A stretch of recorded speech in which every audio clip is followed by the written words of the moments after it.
À la 4e table ronde sur les regroupements à la vente et les regroupements à l'achat, des sujets qui génèrent beaucoup de clics sur le site lsa.fr. C'est d'actualité. Je demandais à Boris Louis, avocat associé Fidal Lyon, à Nicolas Loret Linares de Fidal Paris, à Daniel Dio donc de l'ILEC, à Marine Nossereau qui reste avec nous et à Carla Deveil-Fontina, donc sous-directrice des affaires juridiques et de la politique de la concurrence et de la consommation.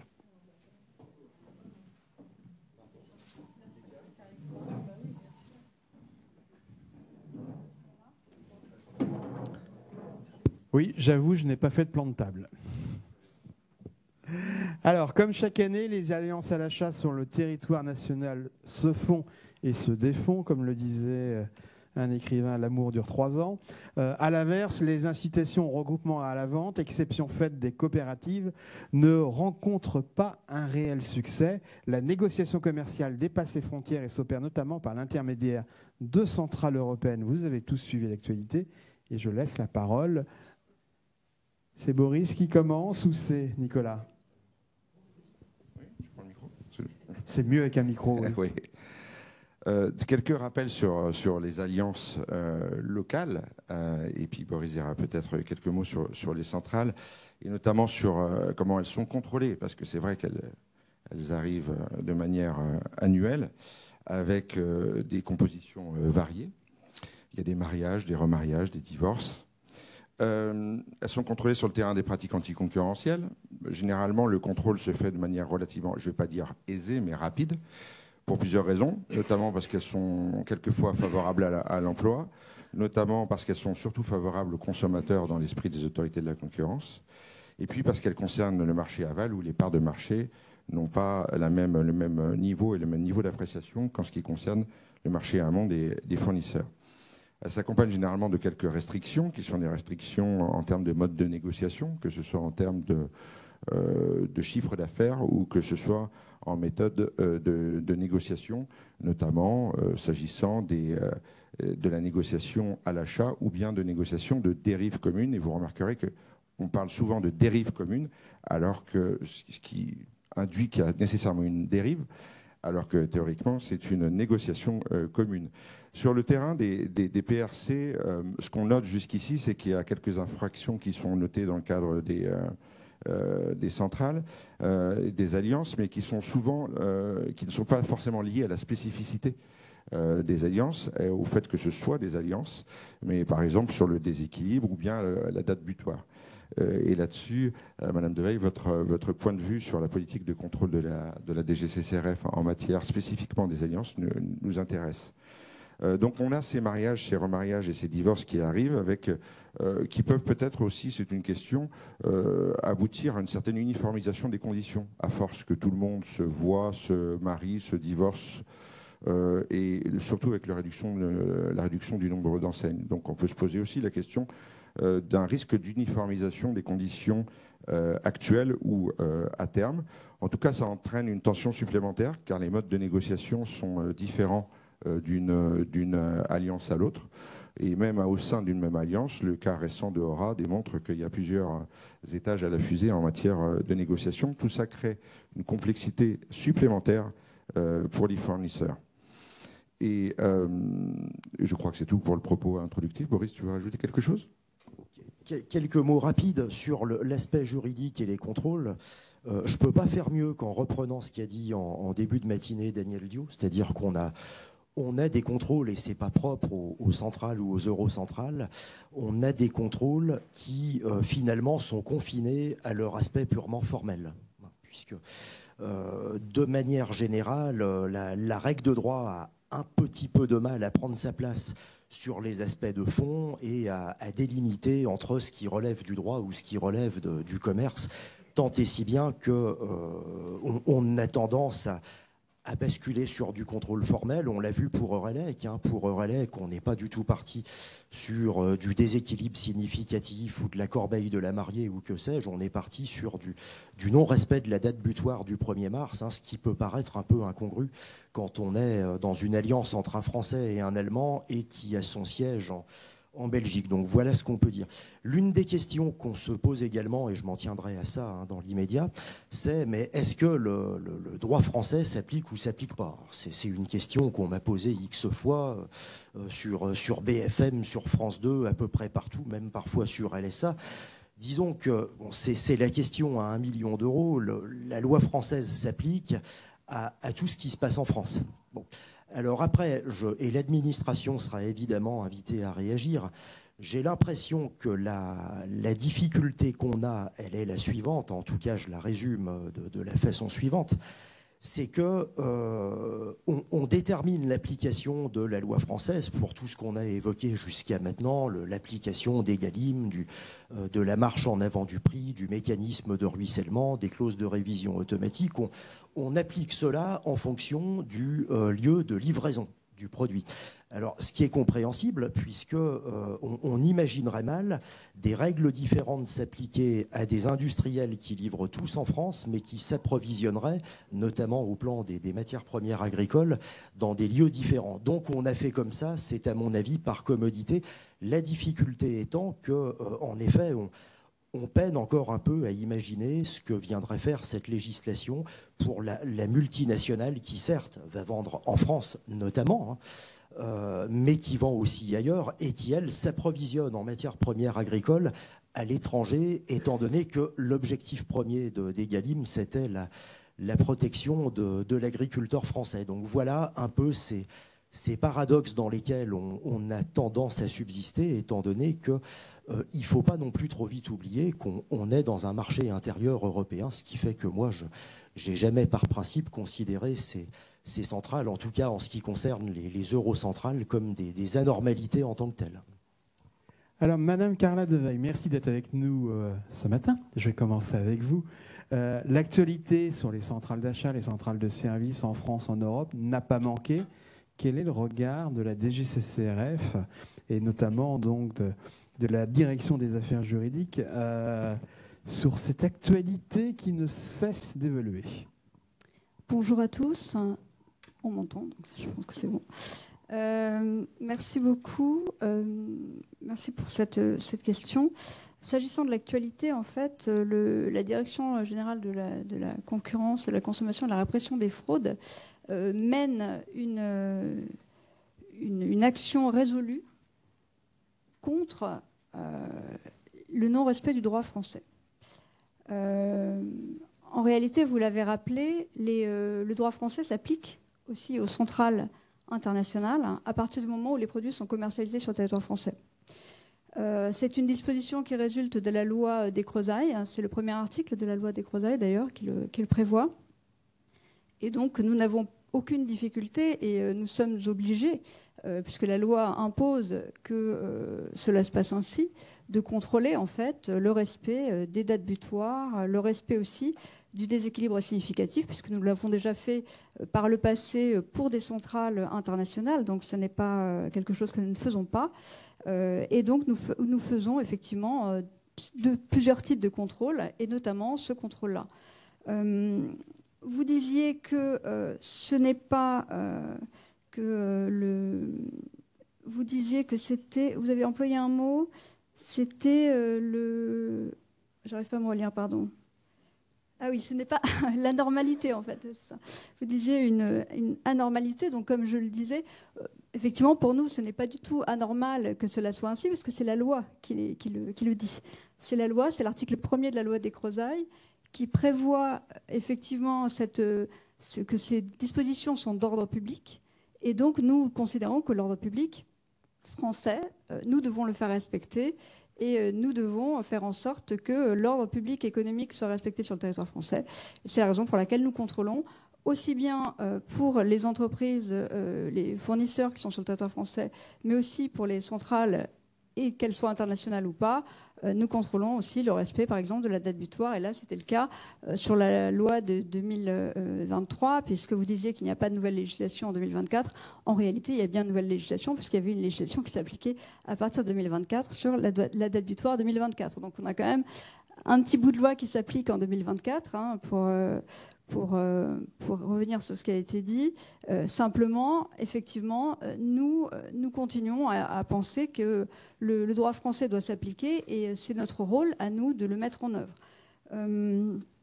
Est-ce que j'ai répondu à votre question? Je ne sais pas. Et pour les alliances, quel regard vous avez pour les alliances en France, pour les centrales d'achat qui se montent entre distributeurs? Alors nous avons un regard qui est neutre, si j'ose dire, puisque nous n'avons pas de position. Est-ce bien, est-ce mal? Nous vérifions simplement que les relations contractuelles, les relations commerciales continuent à être équilibrées, parce que c'est notre rôle. Mais nous n'avons pas de position de principe sur les centrales. Nous sommes tout à fait ouverts à l'existence de centrales, qu'elles soient nationales ou internationales. Nous n'avons rien contre les centrales. Simplement, nous vérifions que la loi soit respectée. Et d'ailleurs, ce qui est assez étonnant quand j'entends effectivement qu'on me dit que le droit français ne serait pas applicable, néanmoins, il y a certaines centrales qui appliquent le droit français. Donc ça montre que c'est bien possible. Et que c'est une question de volonté. Et j'ajoute aussi que la DGCCRF, je ne vais pas être trop longue, mais je vais juste terminer sur ce point, que la DGCCRF met un point d'honneur à discuter avec tous, et y compris avec les centrales, puisque nous en avons reçu, et notre porte reste ouverte pour discuter avec les centrales et pour échanger sur l'ensemble des dispositions applicables, et pour garder en fait une forme de dialogue qui me semble nécessaire aujourd'hui particulièrement. Alors Daniel ou Marine, la réglementation actuelle d'encadrement des alliances est-elle suffisamment protectrice pour vos adhérents? Il y a deux sujets. Il y a les alliances françaises et les alliances internationales, et c'est deux sujets un peu différents. Alors, je partage complètement ce qui a été dit. D'abord par Nicolas.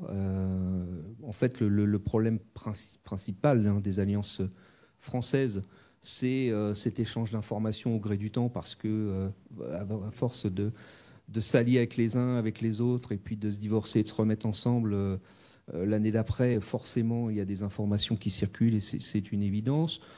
Le problème, c'est que, un peu à l'instar de ce que j'expliquais dans la première table ronde, c'est une question de contrôle et de volonté de contrôle. Alors, en l'occurrence, ce n'est pas forcément le travail de la DGCRF, c'est plutôt celui de l'autorité de la concurrence.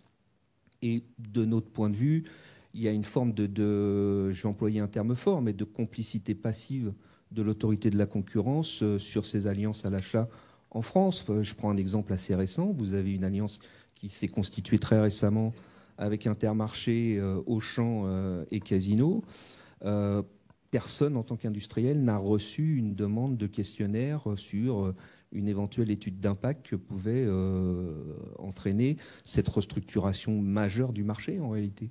Nous, on a des rendez-vous avec l'autorité de la concurrence dans 3 semaines, 1 mois. Donc, on voit bien que ce n'est pas un sujet pour eux. Ce n'est pas un sujet pour eux parce que Nicolas l'a dit, à l'autorité de la concurrence, il y a un postulat, c'est que les alliances à l'achat sont bonnes pour le consommateur, parce que c'est un mécanisme qui permet d'avoir des prix les plus bas possibles. Alors, bon, fermer le banc sur l'autorité de la concurrence et sur les alliances françaises. Les alliances à l'achat ou les alliances de services, parce qu'il y a les deux, il faut les distinguer à l'international, c'est encore un autre sujet. Oui, le droit français doit s'appliquer à partir du moment où l'exécution du contrat se fait en France. Oui, le droit français doit s'exécuter lorsque vous avez certaines enseignes qui ont 3 ou 4 centrales internationales, une d'achat et 3 de services, alors que 97% de leur chiffre d'affaires est fait en France. Et d'ailleurs, on peut s'interroger sur la réalité du business et des choses qui sont commercialisées par ces centrales internationales. Et puis après, le problème, pour reprendre ce qu'a dit Boris, c'est pas une anormalité qu'il y ait des centrales internationales. C'est pas ce sujet d'ailleurs. À la limite, chacun est libre de s'associer avec qui il veut. Le problème, c'est ce que vous en tirez en tant qu'industriel.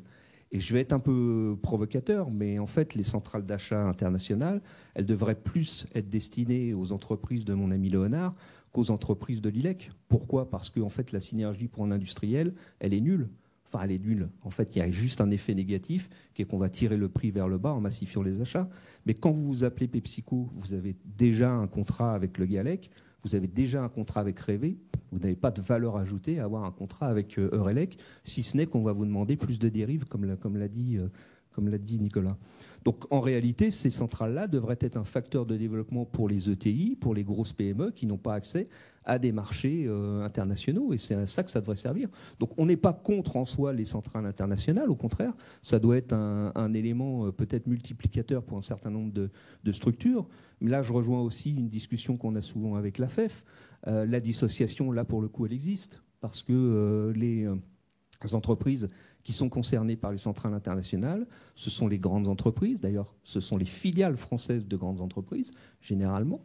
Et on voit bien qu'en réalité, il y a bien des critères qui sont mis en place, qui sont plus ou moins objectifs, et en réalité, on ne les connaît pas toujours de manière très transparente, puisqu'on parle toujours de la transparence des industriels, mais force est de constater qu'en face, on n'est pas toujours transparent non plus. Et ces critères d'appartenance à une alliance ou pas ne le sont pas, ça c'est une évidence. Vous avez sur certaines catégories les 2 ou 3 leaders qui sont présents et puis le leader n'y est pas. Donc on ne sait toujours pas pourquoi et on ne sait pas quels sont ces critères-là. Donc ça crée des distorsions de concurrence et puis ça crée quand même un problème fondamental vis-à-vis de l'application du droit français et des Galim 2 parce que au périmètre ILEC, vous avez plus de la moitié du business qui est en fait négocié avec des centrales internationales, avec des contrats qui ne sont toujours pas signés au titre de 2024, et où la mesure de la sanctuarisation et donc du besoin de matières premières agricoles, en fait, ne représente que 30% des besoins exprimés par les industriels, là où elle est en moyenne à 67-70% avec les distributeurs qui négocient en France. Des contrats qui ne sont toujours pas signés au nom de 2024. Ah, bien sûr. Bien sûr. J'ai les noms. On se verra après. Pour la coopération agricole.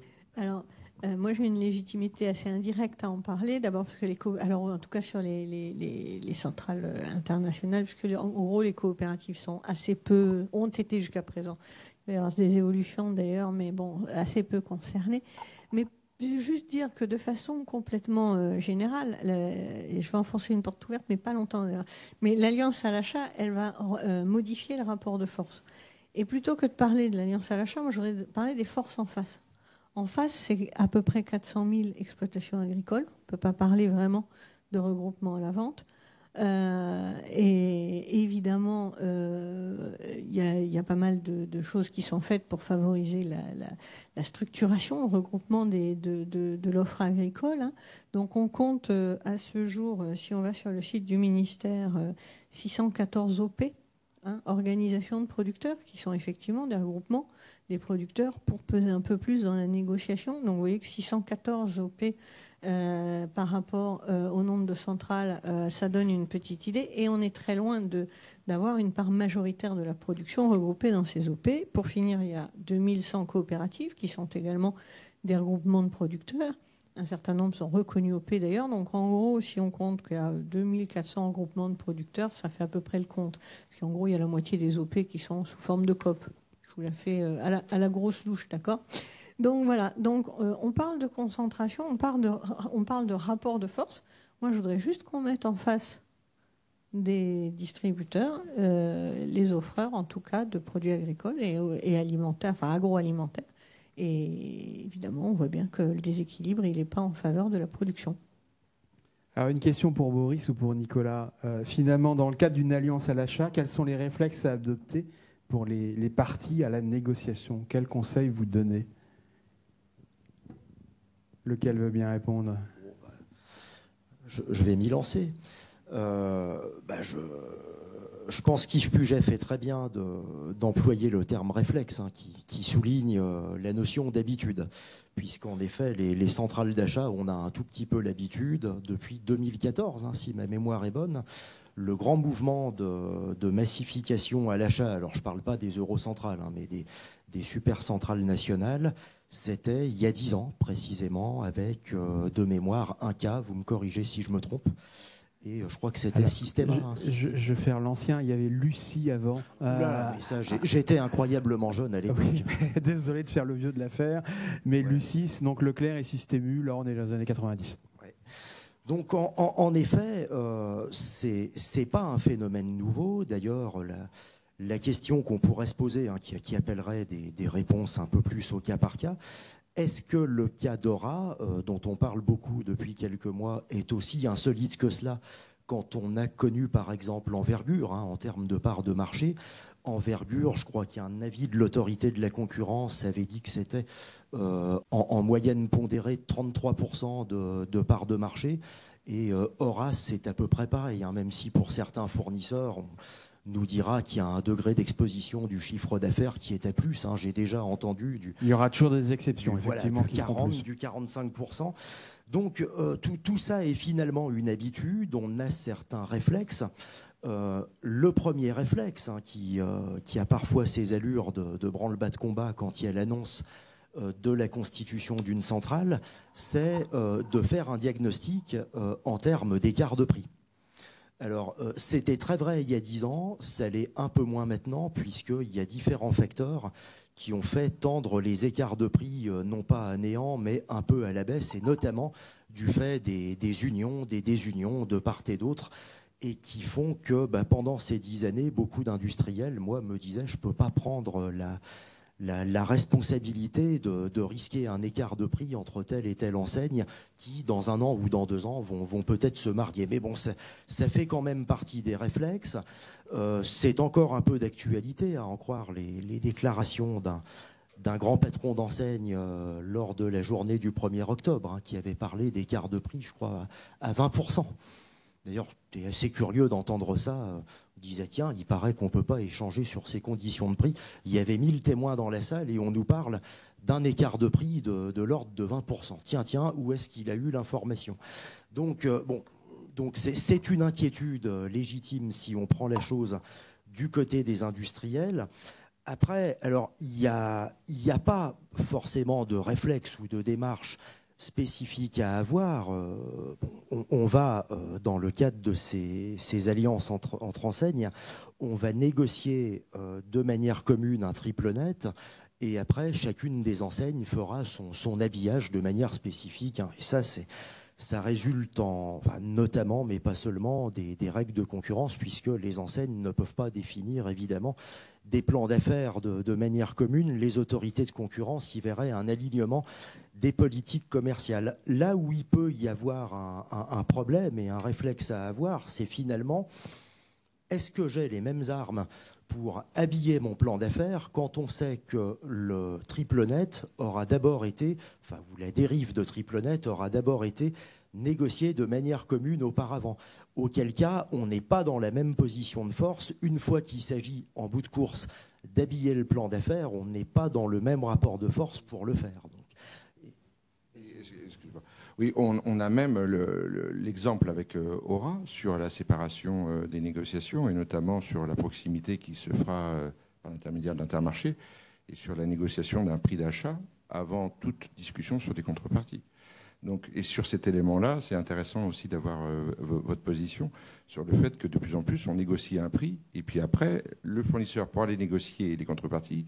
Une fois que le prix d'achat il est négocié, ma foi, le poids, aussi fort soit-il, est difficile à mettre en œuvre et la qualité des produits et la qualité des services qui sont négociés sont difficiles à discuter une fois que la négociation elle est déjà bouclée. Donc c'est intéressant d'avoir sur le terrain du déséquilibre significatif, notamment, vos points de vue. Qui veut bien réagir ? Moi, là-dessus, je dirais que les alliances à l'achat ne font qu'exacerber un problème que tu as déjà avec les enseignes par ailleurs, parce qu'on est rentré dans une logique qui consiste à négocier un prix et puis à l'habiller derrière, en réalité. En tout cas, à habiller une dégradation tarifaire de manière plus ou moins fictive. Parce que les services, quand on commence à vouloir parler de ligne à ligne, on se fait rembarrer en disant bah oui, vous voulez donner de la visibilité sur la construction du prix. Bah oui, c'est un peu l'objectif. Quand vous voulez mettre en place de la discrimination, bah c'est bien en réalité non pas pour bloquer la négociation, mais bien pour avoir une traçabilité de ce qui est négocié, ce qui différencie un accord d'un autre. C'est ça, la discrimination, c'est pas autre chose. C'est pas un frein à la négociation en réalité. Simplement, effectivement, comme tu le dis Nicolas, dans les centrales, c'est exacerbé parce qu'on ne discute pas du prix avec la même personne et puis des contreparties avec la même personne, puisqu'il y a une discussion qui se fait avec l'Alliance et puis les autres avec la maison mère. Avec, en plus, je trouve, dans le cadre d'Aura, un problème un peu particulier qui commence à surgir, qu'on avait déjà pressenti dans les autres alliances, mais la place du Capnet. Et en réalité, tout le plan promotionnel, ça se balade entre l'Alliance et la maison mère, c'est pas très très clair. Donc ça, je pense qu'il faut qu'ils adaptent un petit peu, qu'ils ajustent leur mécanisme, mais on voit des demandes de la part d'Ora sur les enveloppes promotionnelles qui ne devraient pas avoir lieu d'être, puisque là, pour le coup, l'autorité de la concurrence a clairement mis la barrière sur la distinction entre le 3 net, qui est déjà pour moi une hérésie sur le plan juridique, d'avoir une négociation en 3 net commune, et puis après le 4 net qui doit par définition se négocier avec les enseignes. Oui. Alors, juste sur ce point, donc moi je rappelle que la DGCCRF, en fait, nous sommes autorité de contrôle. Et donc, par définition, nous entendons effectivement qu'il puisse y avoir un déséquilibre entre les parties. Et c'est ce que nous contrôlons, justement. Mais nous le contrôlons une fois que le contrat est signé. C'est-à-dire qu'on ne peut pas contrôler les conditions de négociation, puisque ça fait partie de la liberté du commerce aussi.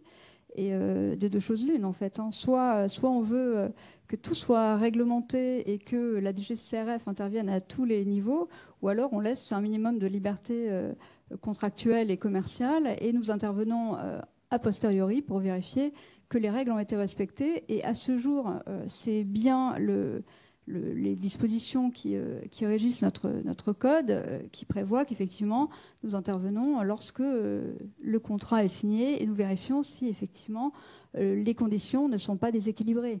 Mais notre rôle s'arrête là, si j'ose dire. Daniel. Avec, si je peux me permettre, un tout petit bémol, la tentative de soumission à des équilibres significatifs, par définition, elle doit se contrôler avant. Et c'est un peu le problème qu'on a. Alors, je comprends complètement ce que vous dites, et c'est vrai que vous avez fixé assez clairement les règles en 2015, d'ailleurs, pour la partie pratique restrictive sur les alliances, c'est assez clair, sur l'unicité de la négociation du prix avec les contreparties, ce qui n'est pas respecté, puisque par définition, vous avez une discussion avec deux personnes différentes et pas avec la même temporalité. Mais en revanche, quand vous êtes face à des demandes qui constituent, de notre point de vue, des tentatives de soumission des équilibres, on se situe bien avant le contrat. Et là, peut-être que ne serait-ce qu'un rappel des règles serait utile, à mon avis. Oui, vous avez raison. Si effectivement c'est le cas, nous pouvons toujours intervenir. Je ne dis pas que nous ne le faisons pas, mais à ce stade, bon, c'est pas l'ordre du jour. Néanmoins, lorsque les règles ne sont pas respectées, et si jamais effectivement il y a des mises en œuvre ou des plaintes de tentatives de déséquilibre significatif, nous pouvons aussi intervenir. Mais ça signifie quand même qu'il faut qu'il y ait un minimum de billes, c'est-à-dire qu'il faudrait qu'on ait au minimum des contrats, des éléments qui soient formalisés pour que nous puissions contrôler, parce que sinon ça devient assez compliqué de contrôler. Donc il nous faut un minimum d'éléments objectifs en fait pour pouvoir contrôler. C'est pas uniquement sur les oui-dire ou sur... Oui, mais là, je trouve qu'il y a une partie du job de la DGCRF qui passe un peu à côté, si je peux me permettre, parce que vous êtes effectivement chargé du contrôle, mais vous devriez être aussi chargé de la prévention. Et je trouve qu'un rappel des règles, simplement vous êtes face à une constitution d'une alliance, simplement d'envoyer un message clair au marché en disant attention, on s'est positionné en 2015 sur le sujet, on vous rappelle comment doit se passer la négociation. Je pense que ça aurait un effet structurant qui serait extrêmement vertueux. Je vous propose quelque chose de très très neutre, c'est de rappeler les règles sur un très bon site internet qui s'appelle lsa.fr. Je suis partant dès que vous voulez. Alors, il n'y a pas de souci. Il y a aussi un très bon site internet qui s'appelle DGCCRF, le site de la DGCCRF. On le prend en même temps, si vous voulez bien. Et ce site internet, et notamment le ministre, en fait, a rappelé les règles, il me semble, à plusieurs reprises. Donc je pense que les règles sont globalement assez claires. Elles ont été entendues par tout le monde, je pense. Et effectivement, comme je le disais tout à l'heure, le principe, c'est quand même la liberté du commerce. L'ADLC est déjà intervenu, s'est déjà saisi pour contrôler ces groupements et ces centrales, et il n'y a pas vu de difficulté à ce stade. Donc voilà, on en est là. Nous, on ne peut pas agir à la place de l'ADLC, et encore une fois, il faut qu'il y ait des plaintes, et il faut que nous puissions effectivement avoir des éléments pour pouvoir contrôler. Boris, oui. Je complète très brièvement à la fois ce qu'a dit l'administration et Daniel un peu avant. Je pense que l'autorité de la concurrence, elle n'a pas nécessairement, sans entrer dans le détail, les outils adaptés au plan juridique.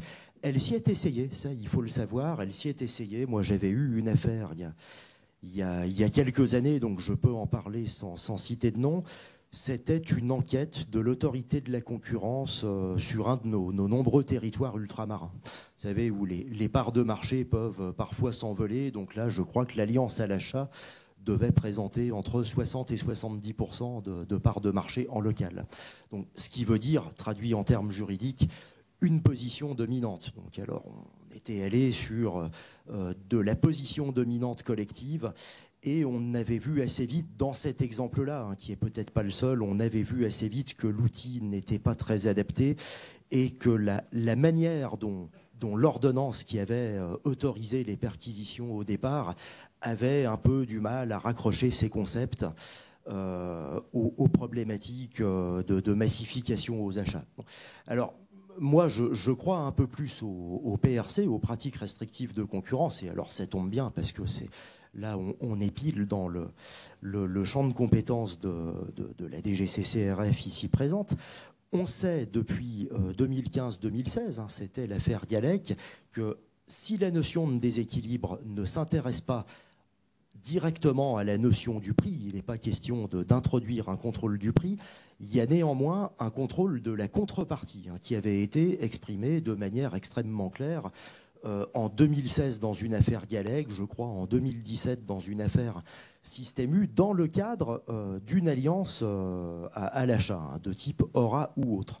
Moi, et on peut éventuellement conclure par cette question d'ouverture, la question que je me pose, et ça fait des années que je n'ai pas la réponse, elle est la suivante. Est-ce qu'on pourrait imaginer le constat d'un déséquilibre significatif au fait, en comparant de manière dynamique dans le temps, c'est-à-dire avant Alliance et après Alliance, de voir le prix qui, lui, va généralement, par l'effet de l'Alliance, aller plutôt à la baisse, et les contreparties, je dis pas que c'est toujours comme ça, mais dans certains cas, ça a pu être constaté pour tel ou tel fournisseur, des contreparties qui, elles, iraient plutôt à la baisse et non pas à la hausse, alors que le contrôle de la contrepartie voudrait que quand on négocie un prix un peu plus attractif économiquement, on devrait s'y retrouver sur le plan de la contrepartie. Donc la question sur laquelle moi je termine, c'est celle-ci. C'est est-ce que dans un cas comme ça, on pourrait, de l'avis de l'administration, aller sur la notion de déséquilibre significatif ou pas? Ou est-ce qu'on va trop loin? Ça, j'en sais rien. Le juge nous le dira peut-être un jour.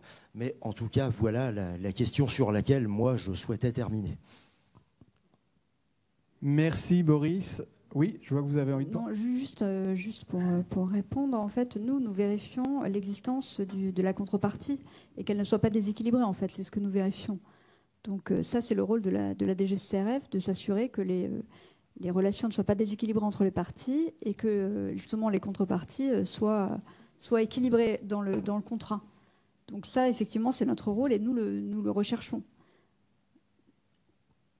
Donc ça, nous continuons à le faire et il n'y a pas de difficulté.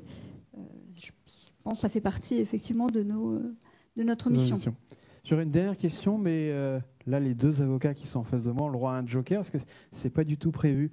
Lorsqu'on parle de regroupement à la vente et à l'achat, il y a les centrales d'achat, mais j'ai quand même observé un grand mercato des femmes et des hommes dans les centrales d'achat. Lorsqu'un distributeur, et je citerai personne parce que c'est dans tous les sens, débauche quelqu'un chez un concurrent, il débauche du talent ou des conditions ? Que dit la loi? Alors, là-dessus, évidemment... Vous aviez un joker. Oui, bon, je vais l'utiliser à moitié. En fait, je pense qu'il y a des éléments qui, effectivement, commencent à augmenter, je dirais, un certain déséquilibre. Je citais tout à l'heure la réduction du nombre d'enseignes. Il est évident que moins il y a d'enseignes, plus ça se concentre, plus ça se concentre fort. Et donc, plus le poids, il devient fort. Et moins on a de diversité de clients pour un même fournisseur. Et donc, plus on a des conditions qui se rapprochent. Ce qui n'est pas, d'ailleurs, sans poser des questions sur les pratiques anticoncurrentielles. On peut se poser la question de savoir si tous ces mariages, ces divorces et ces remariages, associés à la diminution du nombre d'enseignes, n'entraîne pas une uniformisation du prix et donc un problème de concurrence pour le consommateur. Point d'interrogation, je n'ai pas la réponse. Mais en revanche, il y a un élément aussi qui peut être aggravant. Ensuite, je ne sais pas qui va chez qui, dans quelles conditions, quelle personne physique va aller dans quelle enseigne et en signant quoi comme engagement de confidentialité, car bien entendu, j'imagine que c'est la base de ce métier-là. Mais ça peut être évidemment un caractère, on va dire, aggravant de ce risque-là de déséquilibre croissant. Eh bien, merci à tous de cette table ronde, cette 4e table ronde.